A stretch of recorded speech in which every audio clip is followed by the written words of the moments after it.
It is with great disappointment and a heavy heart that we witnessed the public comments of one of your officers at the February 23rd Board of Supervisors meeting. Her rude injection of condescending remarks during Ms. Clark's comment time were out of order, mean-spirited, and demonstrated intent to intimidate and insult a fellow citizen. The thousands of hardworking teachers of Spotsylvania County Public Schools are highly trained and highly educated and are a valuable resource of the citizens of Spotsylvania. For Ms. Swanson to say you shouldn't be teaching if you don't know anything in a public forum is reckless and damaging to all teachers in the community. Ms. Clark, as all of our employees, is highly regarded as part of a successful school system. As public servants and leaders, we are charged with the responsibility to support positively and success in the community. Does your whole committee hold this much contempt for our employees or just Ms. Swanson? We invite Chairman Ross and Vice Chair Swanson to join us at the next school board meeting and explain the committee's position on this matter, as well as education in Spotsylvania, and urge Ms. Swanson to make a public apology and attempt to correct these offensive statements. So this letter was composed by me and had 5 other individuals back me up. That is all. There is no school board action. There was no vote. There was no group acknowledgement of the letter. It's just how we all feel. We wanted to support our teachers. I am here as the incoming chairman of the Spotsylvania Republican Party. The remarks are my own because we have not yet held an official meeting to discuss these issues. This is a very sad day in the history of Spotsylvania County. 6 of your members made a totally unprovoked attack on the Spotsylvania Republican Party. In effect, you have declared war on us, falsely accusing us of actions we never took. Let me begin at the beginning.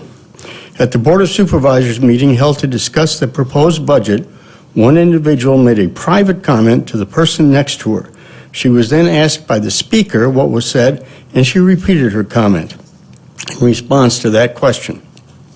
The speaker and others attending the Board of Supervisors meeting took exception to the comment, a comment protected by her First Amendment rights of free speech. And I really don't even know what my taxes are, and I know you're going to say that woman doesn't know anything, but what I do know is what is important. And pardon? You shouldn't be teaching. Okay. Oh. Well, at our school we teach responsibility and respect. And I'm going to end on a note of thank you for your jobs. Thank you. Good evening, gentlemen. My name is Dale Swanson, and I reside in Spotsylvania County in the Cortland Voting District. I am speaking on behalf of the Spotsylvania Conservative Women's Coalition, and we believe in fiscal responsibility.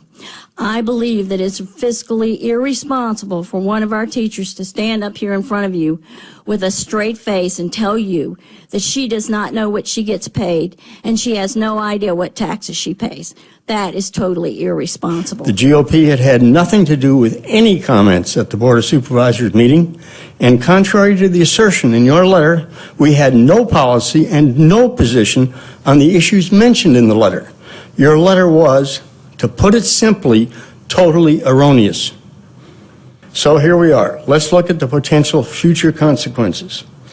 In short, by refusing to acknowledge the error you made regarding the Republican Party, one of the 2 major political parties in the country, you have deliberately chosen to politicize education. You have declared war on the GOP. I personally do not see any alternative at this point other than to accept your challenge. It is now 1 minute before Armageddon. One last time, our 6th, we will still accept your apology that your letter was in error.